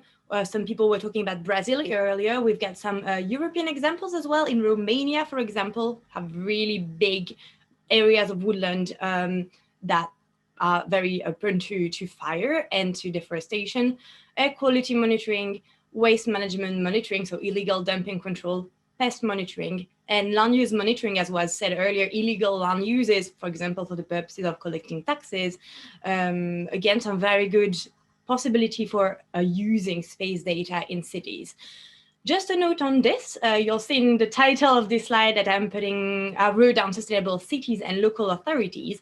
And I think it's really good to think about, when we think about smart cities and the public market for space data, probably a good thing to start thinking a bit broader about smart local authorities, because if we're trying to tap into the public market for this kind of space data, there's a lot of need in rural areas as well, or in areas of countryside where nature protection is key for that kind of data, I think. And that's why we start talking about deforestation or fire monitoring or flood monitoring.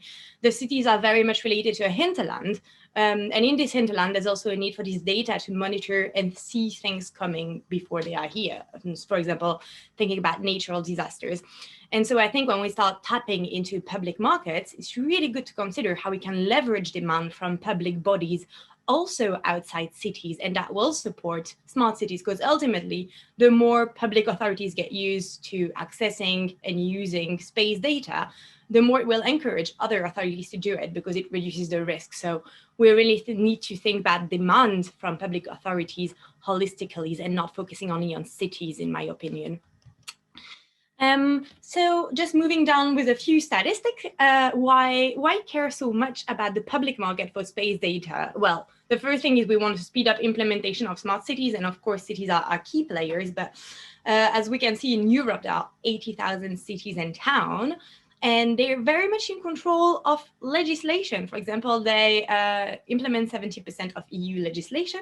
They're responsible for 1/3 of public spending in the EU, 2/3 of public investment. So when we talk about investment, is spending with a return. So thinking about education, infrastructure, that's all investment, as opposed to pure spending, which would be, well, buying pens, for example, or furniture.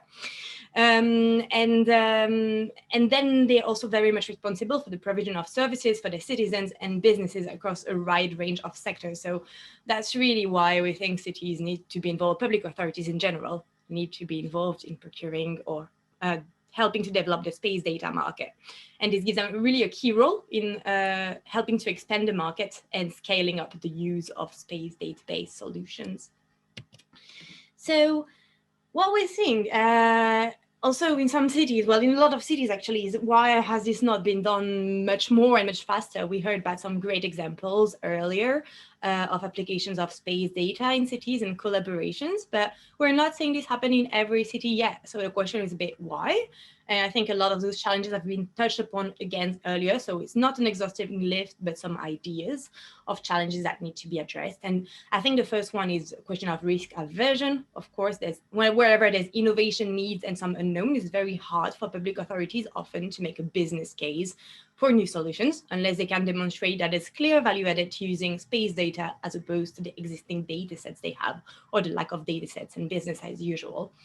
I think a lack of in-house technical skills in cities is also a key problem potentially, because people won't understand what space data is, and it's hard to quantify the value of it, and you need to have in-house skills for it. So I'll come back later to some ideas about solutions, but that's where very much cooperation with private sector and some experts, people who have knowledge of the value added of space data in cities, comes in very handy, in my opinion.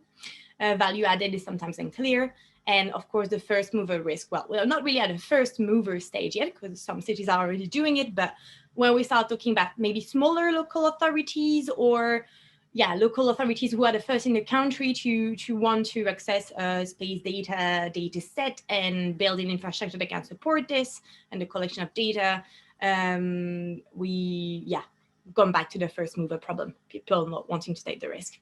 Then I think a second one, which is really key and which was mentioned just earlier, is the question of silo working, notably within cities and public authorities departments. So I think we're quite clear that given the risks that are involved for supporting innovations in a lot of cities, there is a need for different departments potentially to team up and say, well, we could use this space data. If we buy a data set, we can use it for a lot of different applications across the city. And that relates back to the possible applications of space data that just touched upon earlier. And so there's a problem if city teams and city departments don't collaborate and don't see potentially a joint need for the same data set of the same infrastructure. It's much harder for a single department to make the case for purchasing data set or the infrastructure needed to support it. And so silo working within cities can be a barrier to aggregating demand and pushing the space data acquisition forward in public authorities. Then we've got finance costs. I think that's pretty self-explanatory. Data ownership, coming back to the idea of governance, who owns the data, and are there any risks involved in terms of the image of the city? If the data just ends up in the wrong hands or is used from the wrong purposes by a private company, for example, in the case of public-private partnership, what kind of implications are there? And there's the regulatory perspective on that. It's not always really clear. And also the problem of access to suppliers, I think, is quite significant as well. We're observing, well, in a lot of other sectors, but I think also in the space that is very relevant, that a lot of cities struggle sometimes to access suppliers whenever it comes to finding innovative solutions and innovative companies that can deliver the products they need. And sometimes they just don't know where to find suppliers. And it's really tricky to get the dialogue going. So I think those are really the key challenges to adoption. And just moving down to what we think potentially has the solutions, and I think that'll be my last slide and my last thoughts on the topic for today. When we're talking about solutions, I think the first one really is capacity building in local authorities, and helping cities understand what the value, notably, of data is. So that would be performance benchmarking for space data, I think is important. To have really clear toolkits to give local authorities and tell them, well, this is the value added that space data can provide. And so that might come through knowledge generated through, well, European projects. Again, we mentioned Copernicus earlier, maybe that's something for that. So ideas of toolkits that can be developed. Innovation procurement and training for cities on how they can procure innovation. There's a lot of routes to do that are fully legally valid, and that can help them access suppliers of innovative solutions, such as space data-based solutions. And I think knowledge exchange is still very much key. We're really at a phase where we need to spread the word about the applications of space data. And so exchanging success stories is really important in terms of capacity building. Then moving down to collaboration, that was mentioned a lot earlier, and I think it's really key. So there's different ways of using collaboration to, well, collaboration is very much two points of it. The first one is to aggregate demand and create greater demand from public authorities, which ultimately lowers the cost and lowers the risk to each public authority or each city department. So we can talk about multi-city cooperation, coming together to procure jointly data sets, for example, or coming together with national governments. Interdepartmental cooperation, where we want different departments to pull in their resources and their energy into making the business case for buying data sets or the infrastructure supporting it. And then we've got the mapping and involving end users in the process. So if you involve citizens, businesses that might benefit from the data and have the direct customers on board, ultimately, that's a good way to improve the demand, the scale of the demand for the applications, and it makes a much stronger case for acquiring the solutions. And then we're talking about lowering risks as well when we talk about collaboration, and that's where public-private partnerships come in, and also mapping and involving end users, sharing skills about space data is very important. And then my last point would be about governance, really, as a potential solution to help scale up space data use in local authorities. And so we need to speak about integrated goals and management structures. So again, to help breaking the silos thinking within local authorities and encourage different stakeholders to collaborate to access space data and procure it and finance it. So that needs to be reflected in the management structures. And then there's a need for really clear collaboration agreements so that people commit to doing this together with clearly defined risks, returns, and responsibilities. That's very key.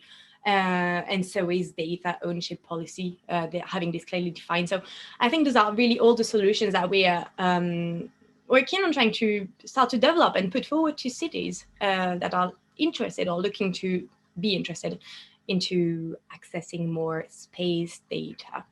So yeah, that was it for me. Thank you very much. And yeah, we're very happy to take any questions. My email is on the slide. Okay, Elsa, thank you very much for your contribution and the elaborate talk about ICLEI and not only addressing the challenges, but also giving the solutions. So very pragmatic, which I like. I've got one question for you, and then the rest of the question we have to address via email later. In an earlier talk, you mentioned the topic of quality measurement of data sets and of services. So could you help us a little bit if that is a problem, or how should we deal with that? Or That's a very good question. I'm wondering whether this is something for European regulation and toolkits to deal with, or potentially at the national level. But I think there needs to be definitely benchmarks on quality to help cities understand what quality means when we speak about space data. Because I think cities will, local authorities will come in at it really cold, and it needs to be a bit centralized. I don't think each city or each local government should be developing their own research to look into the quality of the data sets. This needs to be coordinated centrally. So my view is very much European initiatives and potentially collaborations between different countries to develop that kind of checking and benchmarking tools for the quality of data. Okay, thank you very much for the answer. And this also gives a nice bridge to the final speaker of today, which is Grazia Fior. So once again, Elsa, thank you very much. And please stay with us for a wrap-up or any other questions which might be there. So we move on to... sorry? Oh, someone raises a question, or am I confused? No. Yes, I am. So we... Who? Yeah, okay, very, very short, please. Go ahead.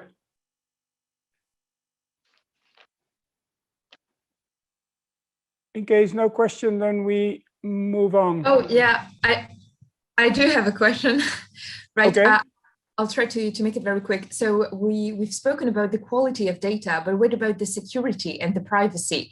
Because we know when we talk about space and data between nations, there are certainly some kind of findings that need to be regulated and supervised when it comes certainly to private companies. So how can we assure, or how can we make the use of data secure between private companies and the state? Thank you. Yeah, very, very good question. It addresses, of course, the data policy, which is currently right now, the GDPR. Can satellite zoom in on certain people? So we have a privacy issue. Yes, can be done.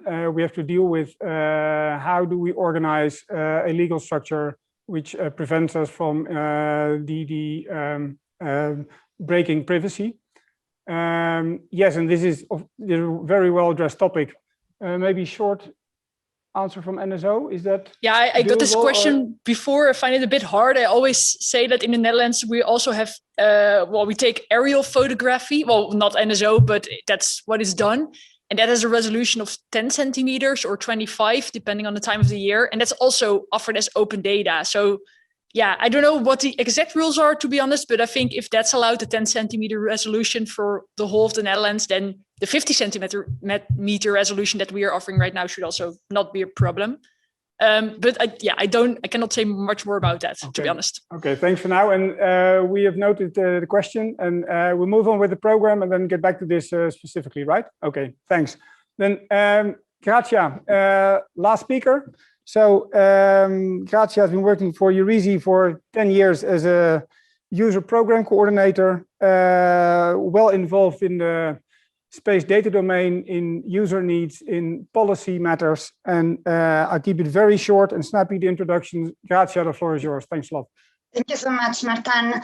So I will briefly introduce you to the activities of Eurizi. We are particularly interested in this panel since we have launched a couple of years ago a program on cities, that is called Space for Cities, to try to understand which satellite applications can improve life in cities and how we can stimulate the development of services that actually respond to cities' needs. So one thing that we need to understand, we are a bit talking among us here today, is that most people don't think about applications when we think about space. We've heard in previous presentations that we've got today the biggest amount of satellites in orbit. And what is most interesting for us and what we need to communicate to the society is that these satellites are not just there to control us or to produce space trash, but that there are applications that can be drawn from them. And obviously, I mean, these three applications are Earth observation, which allow us to have an overview of large areas and to monitor their changes. Satellite communication, which enables for reliable wireless connectivity, especially in remote areas. And then satellite navigation, which allows for real-time location and positioning of objects. Eurizi is a European non-profit association created in 1999, and it is based in Paris at the headquarters of the European Space Agency. Our members are space agencies and other organizations dealing with space affairs, mainly in Europe. And you see here an overview of our members, among which the Netherlands Space Office, which is one of the most ancient and active members of EURISI. Our mission is to create networks to bridge space and society. So we do that by addressing thematic areas and by telling success stories of local administrations and non-space SMEs using space data. So our focus is not on the technology, which we believe should be forgotten in the services that embed them, but on the benefits resulting from their use. So what we hope for the future is to have systems that embed satellite data without having to push for the data, but just having to sell the services because of their benefits. So a few years ago, considering the fact that most people live in cities and that cities have been the latest to be approached by space agencies among the public administrations, we wanted to understand how we can maximize the potential benefits of satellite applications in cities. So we started an initiative that is called Space for Cities, in which we mapped the available applications for cities, and we try to collect success stories, which we continue doing, of use of satellite applications. We have a whole database of success stories that is available on the eurisi.eu, and in which we can have a flavor of what you can do with satellite applications from the point of view of the local administrations or the non-space SMEs working in cities. So to give you an example of the kind of success stories we disseminate, I want to talk to you about the city of Diemen in the Netherlands. This is a relatively small city with an area of 14 square kilometers. I find this example particularly interesting because in this case, the Department of Infrastructure Management heard that it was possible to use satellite imagery to assess soil subsidence, so to understand how much the soil moves and to make predictions. And they went on their own without the need for any technical assistance or any funding scheme to look for a local company that could provide information on soil subsidence based on satellite imagery. They found a company that will do that at the building level, and they asked them to do this for the first time at the city level. So as many cities in the Netherlands, Diemen is built on soft soil and water, and there the city's pavement can sink up to 2 centimeters per year. This means that there is a huge work to be done by the municipality to maintain, to lift the soil and to lift all the city pavements and infrastructure regularly. So what they were able to do is that with just 10,000 euros, they were able to acquire a deformation map of the whole city based on satellite imagery, showing with different colors the speed to which the soil will sink. So this enabled them to target the maintenance works where they were most needed. This map needs to be updated every 10 years. So, I mean, you see the value for money. And there was no training needed for the municipality to learn how to use the map. This is just one of the examples of what you can do with satellite applications. Of course, there are many based on SATCOM and satellite navigation, better known as GPS, on our website. I'll now tell you a bit, and many of these things have been said by Elsa already, are the main challenges that we have identified for cities to use satellite data, and in particular Earth observation. These are some of the lessons learned by EURISI during the 3 years in which we have been implementing this for cities initiative. So first of all, a challenge for cities is to define public procurement requirements, meaning to write the calls needed to procure satellite-based services. In most cases, cities, and especially small cities, need technical support to understand which kind of resolution they need, which the format in which the information needs to be provided to them, and how they can integrate them into their existing geographic information systems. This goes hand in hand with the following point, which is that cities still lack knowledge of the possibilities offered by satellite-based services, and which are exemplified in the available Copernicus services and support opportunities to use them. So there is still a big work to be done by organizations like EURISI, like Ground Station, but also like ICLEI and service providers that I have presented today on communicating to local administration about what you can do. And in this respect, I believe that the presentation of Irene from Planet was a very good example of how service providers should address cities to tell them about what it is possible to do with Earth observation in particular. And the last main challenge is that sometimes services are not targeted to meet real-world city needs. So there is need, as Elsa said, not to work in silos, and for service providers and the space community to work hand in hand with cities, because they might not be experts in remote sensing, but they're experts in their respective domains and in what they need, and in what they need to operationally use data, and in particular data drawn from satellites.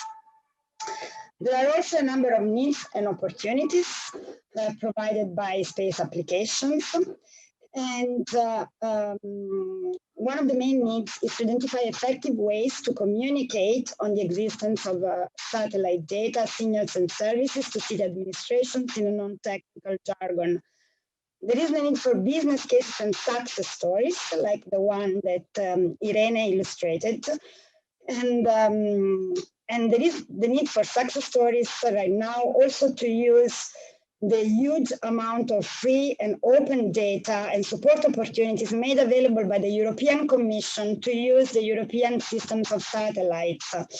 So this is a big opportunity for cities and for service providers to develop services that are cheap, because the data is provided for free, and all they need to do is to develop algorithms that are able to take the low resolution data provided for free by the European Commission to make predictions and to enable monitoring at the city level.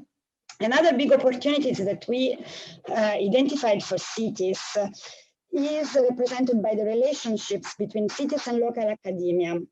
So we believe, and example from the University of Rotterdam is very good in this sense. We believe and we notice that cities trust universities, local universities, and these have the potential to develop programs, strategies, and research that respond to peculiar city needs, and that can be used by cities also when the researches are over.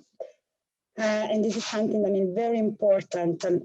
So if you want to partner with us or know more about satellite applications, please contact us. And I leave you here my email address and our website address for you to know more about what we do. Okay. Gotcha. Thank you very much for presenting EURISI and about also challenges which you see from your extensive research and opportunities to provide services. I would like to ask you one question. Because of all the extensive research you did and also the monthly webinars in which we are involved on EURISI and Ground Station, I was just wondering, do cities require some kind of a baseline measurement so they know what satellites can do compared to other data? What do you think? So it all reflects to this level of knowledge and about... I think that, I mean, it depends on what cities need to do, obviously. And I mean, how sophisticated the applications that they need are. I don't believe that there is the need for comparisons as compared to other data. I believe that cities need to be presented with services and not with data, because especially at the data level, most cities don't have the technical staff, which is able to take the satellite imagery and elaborate it.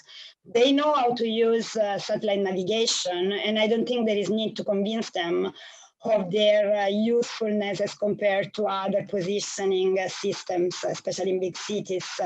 And the same is for SATCOM. I mean, they know when, if they have a water reservoir, which is in a place where there is no land internet connection, they know how to use SATCOM. I think that they need to be presented with services, integrated with integrating satellite data. And that then, I mean, the competition, let's say, should be on the usability of the services, on their potential benefits, and on their costs. And then public bodies then need to make clear what their innovation need is. So especially for example, by addressing network organizations like Eurisi and ERSC, so you can disseminate this in the market. And the big part of this job is done by the private companies to provide these services in the first place. Okay, thanks a lot for your contribution, Grazia. We'll speak soon. Thank you. Thanks a lot. So also the last 2 minutes are there. We're a bit over 3 o'clock, but also for you the hard job to present your summary takeaway in 2 words. Alexander. Yes, it relates to what Grazia said just a few minutes ago. I would like to stress the important role of cities to include their citizens in a more green, sustainable transition process. Okay, in which you are happy to participate, of course. Yeah. Okay, Coco. Yeah, I would like to say then bridging the gap, because I think we saw today that there's lots to offer from industry, and that sometimes, innovation policy makers, for example, in cities are not even aware of that. So therefore, I would, yeah, and I think Eurisi also addressed it already, but so bridging the gap, I would say. Thanks. Then Irene or Elsa, sorry. Yeah, I think for me, it would be really much about making the case and taking this beyond the idea of just space data and connecting it with environmental and social agenda. And that's how you make the case for space data in city, I think, connecting it to the wider agenda. Okay, thanks. So embedding it into the challenges and the cases which are there. That's right, taking it as a sustainability challenge and a solution to sustainability challenges. Okay, thanks a lot. Grazia, final words? Yes, I agree with Elsa. I mean, focus on how this data can contribute to reach goals that are already there, and integrate the use of this data into the sustainable development agendas of cities. Okay, Grazia, thanks a lot. I would like to thank all panelists who participated today in the session of Space Wisdom for Smart Cities. We hope to have inspired you, and have a look at the different websites of all the companies and institutes which presented, or Ideas from Europe, which was the general host, of course, today. I hope to see you in one of the programs which all the institutes offer, and thanks for participating, and we hope you stay with us in the closing session of today's program. Thanks a lot. Bye.